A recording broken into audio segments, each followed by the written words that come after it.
Hey YouTube, hey Georgia Bigfoot here. This is going to be a different kind of review. I don't normally do toy reviews, but doing this one, and you'll understand why in a moment. Bought this off eBay. A seller described it as new, albeit a beat up box, and the box is beat up.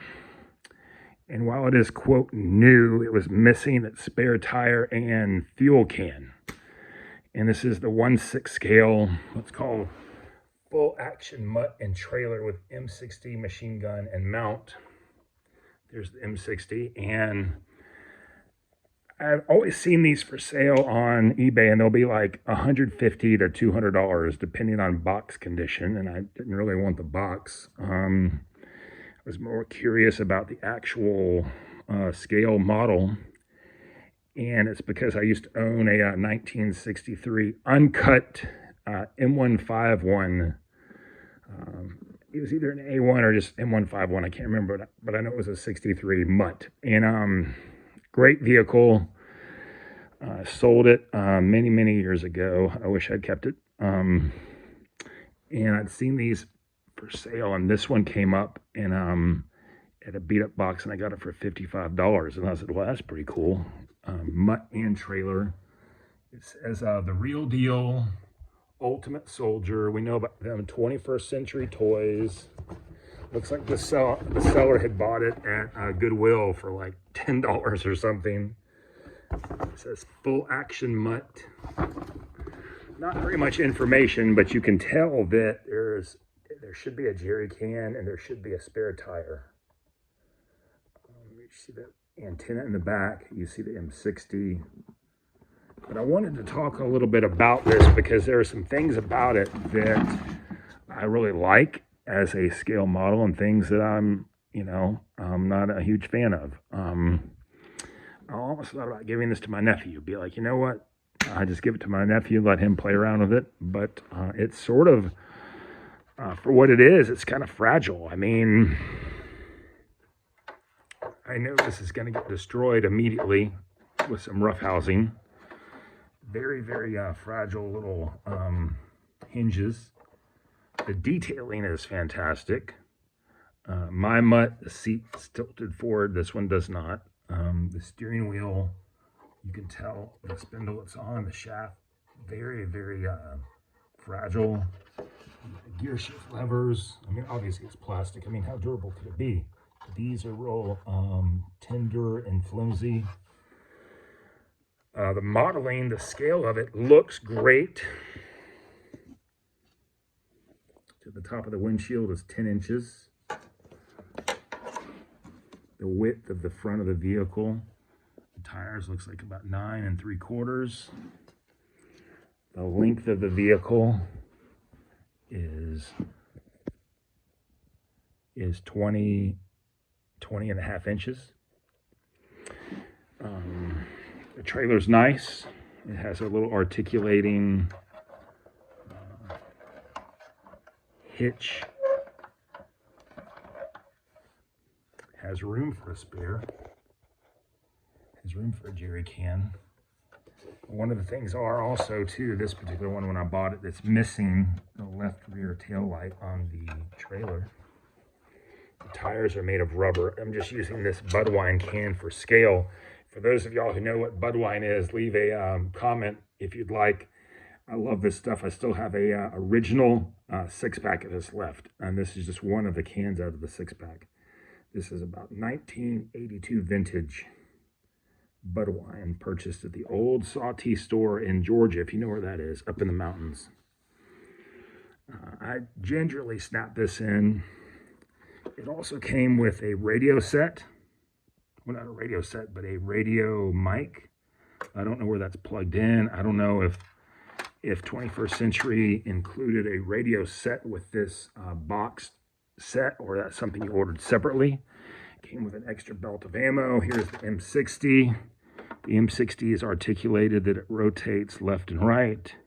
You can tilt back a little bit, but not high. Like, I mean, what if you needed to, I don't know, fire at an incoming helicopter or something? It does point a little bit down. I'm going to disconnect the trailer hitch just so you can see some of this stuff a little bit more up close. My Mutt, my real Mutt had a shovel right here, a little Pioneer kit on the other side, but this one just has the straps, like if you were going to put in a top on it. Underneath, the wheels freely roll. The suspension does not travel. This hood does not open to show an engine. It's just sealed.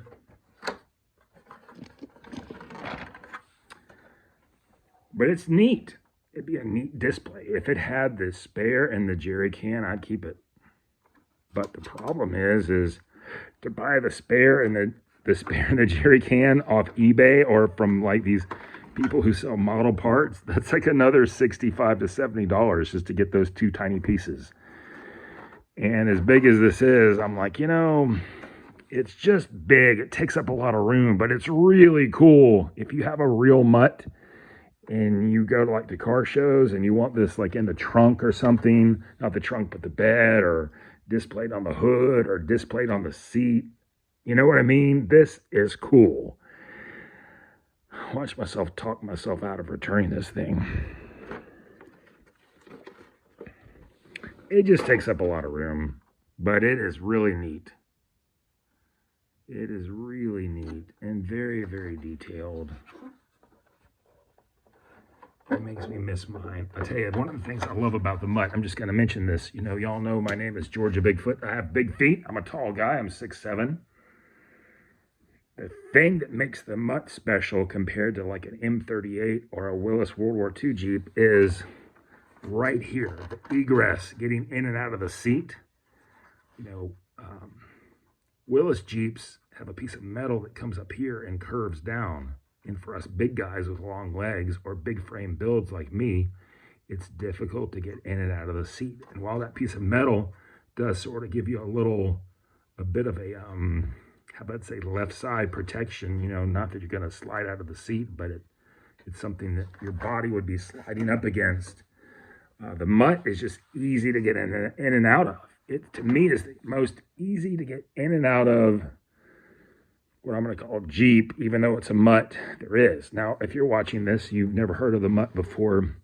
The Mutt is a Ford product, and see how the Mutt has a horizontal grille. The Jeep had a vertical grille. And when Ford came out with this and pitched it to Uncle Sam for consideration for a government contract, it's my understanding that Willis Overland basically said, you can't use the vertical grill. You're going to have to use something different. And so they came up with a horizontal grill so there would not be patent infringement. I'm personally glad they did this because when you see the horizontal grill of the Mutt, you know it's a Mutt you're looking at.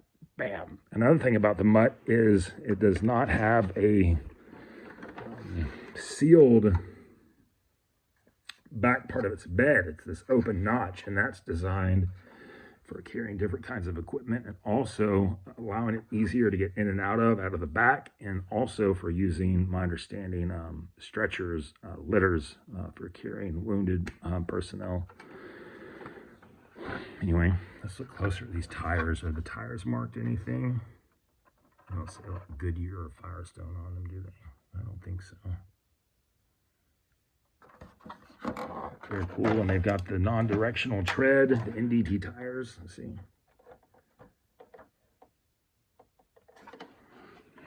Let's look at the trailer. The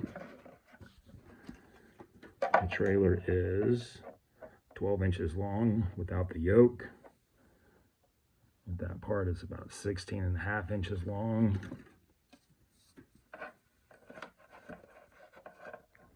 Looks to be about 6 inches tall. I don't know if these Mutt trailers have a tailgate that lowers, but this is not a tailgate. This is a sealed box on this particular model.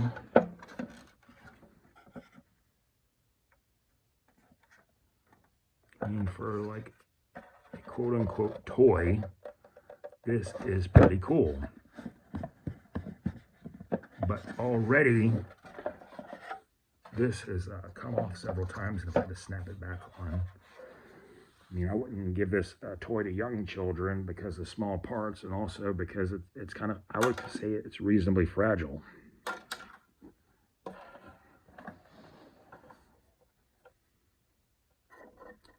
M60 up close. I don't know how that compares to a real M60. Seems like it's similar. Came with this Ultimate Soldier Club. Wants you, that's right, don't send any money because it's free. That's nice. All prior to the internet. Oh, look, there we go. 21st Century Toys, 2037 Clement Avenue, Building 33, Alameda, California, 94501.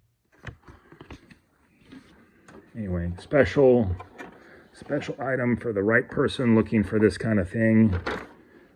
If you're expecting more out of this, you'll be disappointed. If you're looking for some kind of novelty that you put on the shelf, maybe you served in Vietnam, or one of your loved ones did, or they had one of these.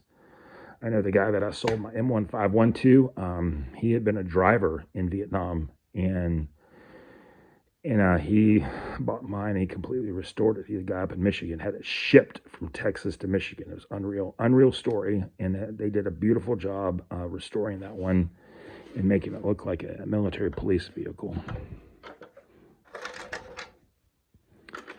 Once again, if you know where this goes to, where this plugs in, and if this particular unit used to come with a radio, let me know in the comments.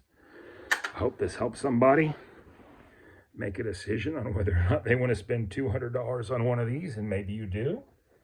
It is pretty cool. It is really neat. It's big. Box is big. Anyway, thanks for watching. Y'all make it a great day.